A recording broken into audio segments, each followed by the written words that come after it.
S'il y avait 4 éléments à mettre en avant en récupération, ce serait 1, fruits ou fruits secs, pour tout un tas de raisons, l'apport d'eau, l'apport de glucides, l'apport de minéraux, l'effet antiacide. On va consommer beaucoup de fruits et légumes, on a vu que ça avait un effet alcalinisant qui était bon pour éviter les blessures.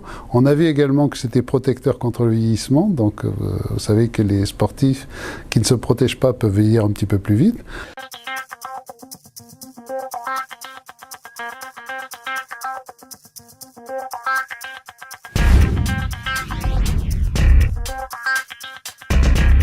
Alors, d'abord, il faut savoir que l'alimentation moderne est devenue acidifiante pour 2 raisons. C'est qu'elle est restée relativement importante en aliments protéiques d'origine animale qui sont relativement acides, et elle est faible encore en aliments alcalins que sont les fruits et les légumes. Nous disposons aujourd'hui d'outils biologiques qui nous permettent d'apprécier l'impact de notre alimentation sur l'excès d'acidité qu'il pourrait y avoir dans notre corps. On s'y intéresse beaucoup dans le sens où l'acidité est souvent associée à des risques plus importants de blessures musculaires.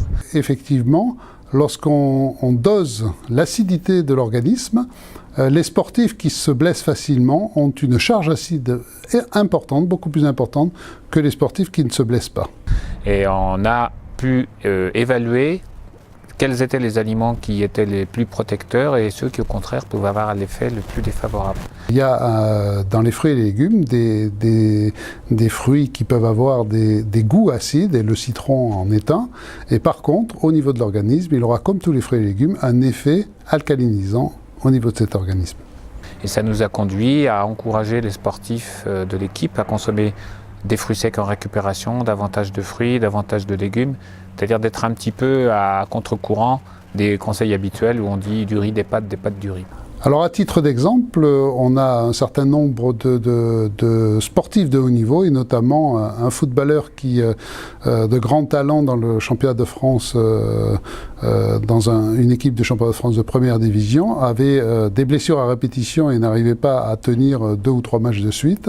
Et en mesurant sa charge acide, on a remarqué qu'il avait une charge acide qui dépassait les 100, alors que la moyenne française est autour de 40 et que le taux idéal devrait être entre 0 et 10.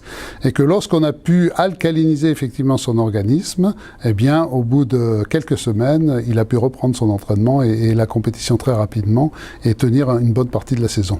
Alors, les 4 idées majeures applicables à tous les sportifs seraient d'abord d'évaluer précisément ses besoins hydriques à l'effort. Peser avant, peser après, pas perdre plus de 2% du poids corporel. Deuxièmement, utiliser systématiquement une boisson énergétique à l'entraînement, quelle que soit l'activité, sa durée, son intensité. À chaque fois qu'on en consomme, il faut se dire « je nourris mon cerveau, je nourris mes défenses ». Troisième règle, très tôt après la fin de l'activité, instaurer une ration de récupération qui comprendrait notamment, mais pas exclusivement, des fruits et des fruits secs. Et quatrièmement, augmenter l'apport de fruits, de légumes et d'eau tout au long de la journée et tout au long de la semaine, de façon à assurer un environnement minéral et acido-basique optimal pour notre organisme.